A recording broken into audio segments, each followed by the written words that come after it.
بسم اللہ الرحمن الرحیم. السلام علیکم ورحمۃ اللہ وبرکاتہ. Unique institute of Arabic language کی جانب سے میں فیصل رحمان آپ سے مخاطب ہوں، اور آج انشاءاللہ ہم بنیادی عربی grammar, basic Arabic grammar AG2 series کا نیا سبق انشاءاللہ اس کے بارے میں ہم آج پڑھیں گے.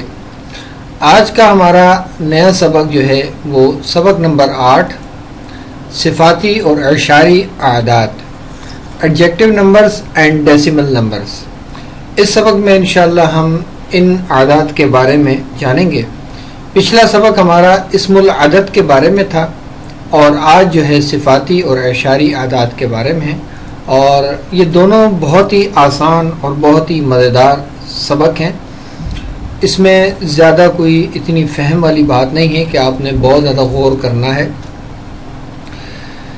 تو اس سبق کو شروع کرتے ہیں. آج کے سبق میں ہم دو طرح کے اعداد کا مطالعہ کریں گے. ایک صفاتی اعداد جیسے پہلا، دوسرا، تیسرا، چوتھا وغیرہ، اور دوسرے اعشاری اعداد جیسے 1/3، 1/4 وغیرہ. ان جدول کو دیکھیے، یہ کالمز آپ کے سامنے ہیں. اچھا، ایک چیز میں یہاں پہ بتا دوں کہ اسم العدد میں ہم نے جو اعداد پڑھے ہیں اور یہ جو ہمارا چیپٹر ہے آج کا، یہ دونوں ہمارے لیے بہت امپورٹنٹ ہیں. ان کو آپ ہلکا مت لیجئے گا، کیونکہ آپ نے دیکھا کہ قرآنی آیات میں بھی یہ استعمال ہوئے ہیں، اور اس کے علاوہ عربی کتب میں بھی استعمال ہوتے ہیں، اور اسماء الرجال کی جو کتب ہیں ان میں بھی ان کا استعمال کثرت کے ساتھ ہے. اور بلکہ وہاں پر تو اس چیز کا جاننا بہت ضروری ہے کہ آپ تاریخ کا، آپ ایک خبر کا کیسے تعین کریں گے کہ یہ کب واقع ہوئی ہے، کس تاریخ کو ہوئی ہے. تو یہ چیزیں آپ کو آتی ہوں گی تو آپ اس کو آسانی سے پہچان سکیں گے. یہ اس وقت آپ کے سامنے دو جدول ہیں. پہلا جو ہے وہ صفاتی ہے، اول پہلا، ثانی دوسرا، ثالث تیسرا، رابع چوتھا، خامس پانچواں،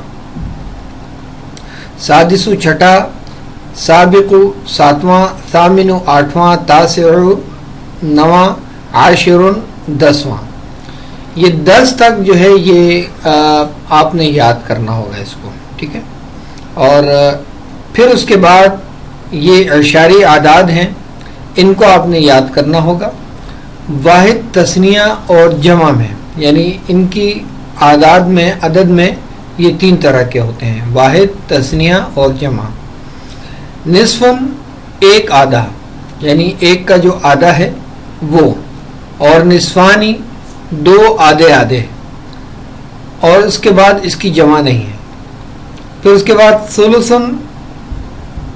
1/3، 1/3، ثلثانی، 2 1/3، اثلاث، 3 1/3، 1/3.